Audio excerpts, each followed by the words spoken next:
Naghahanda na ang Metro Manila Development Authority o MMDA hinggil sa mga posibleng aktibidad dito sa Metro Manila para sa 49th ASEAN Summit sa darating na Nobyembre. Kaya makakapanayan po natin ngayong umaga si MMDA General Manager Undersecretary Nicolas Torre III. Sir, magandang umaga po sa inyo. Magandang umaga po sir at sa inyong mga tagapakinig. Yes sir, sa ngayon po, ano po yung mga paghahanda na ginagawa ng MMDA para siguruhing magiging maayos yung magiging daloy ng trapiko para sa iba pang aktibidad ng ASEAN ngayong taon? Well, ang pangunahing layunin ng MMDA ay simple lang. Siguraduhin na habang maayos natin tinatanggap ang ating mga bisita mula sa ASEAN, hindi naman bang maabala ang araw-araw na buhay ng ating mga kababayan. Sa ngayon, ginagawa na namin ang advance coordination kasama ang PNP, AFP, DPWH, DOTR, LGUs at iba pang concerned agencies. Tinitingnan na rin namin ang mga posibleng venue, hotel, accommodations, mga primary and alternate routes, traffic, nagsasimulate na kami para makita kung saan maaaring magkaroon ng mga bottlenecks.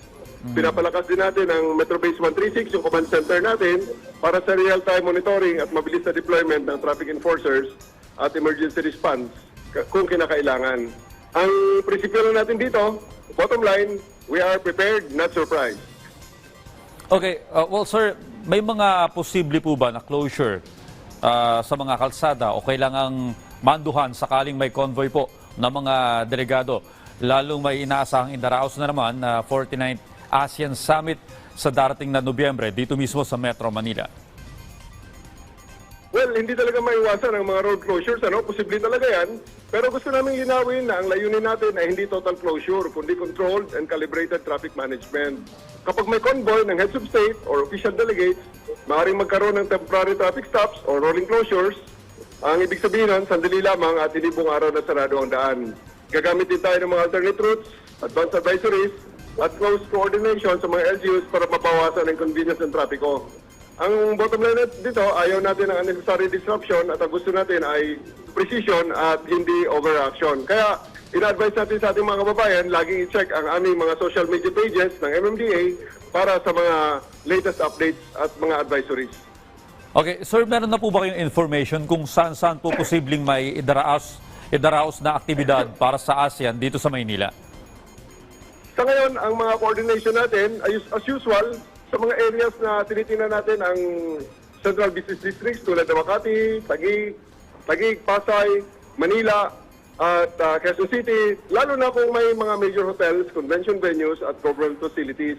Natural din kasama ang mga pangunahing access roads gaya ng EDSA, Ross Boulevard, C5, NAIA routes at iba pang mga strategic corridors natin. Pero ang gusto natin idiin dito na ang final venues at exact movement plan ay dadaan pa sa security validation at interagency approval, kaya hindi tayo mag-anunsyo muna ng maaga kung maka-apekto ito sa security protocols and preparation. Well sir, bagamat ito po'y Nobyembre pa, medyo matagal-tagal pa po, ano po ang inyong mensahe o panawagan sa publiko o motorista bilang paghahanda sa 49th ASEAN Summit? Sa ating mga kababayan, ang panawagan lang po namin ay cooperation and discipline. Ang ASEAN Summit ay hindi lamang diplomatic event, at ito ay pagkakataon na para maipakita natin kung sino tayo at paano tayo bilang mga Pilipino. At gusto natin ipakita na tayo organisado, disiplinado at may malasakit sa kapwa. Ngayon, kung may mga rerouting, temporary stops or adjustments sa biyahe, hiningin na namin ang inyong pangunawa at ito ay kailangan para sa ating seguridad at para sa maayos na pagdaos itong ASEAN. Mas maganda kung magplano ng mas maaga, i-check ang advisories at kung maaari ay mag-adjust din ang travel time.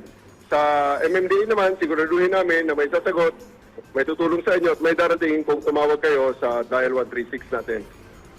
Alright, maraming salamat MMDA General Manager Nicolas Torre III.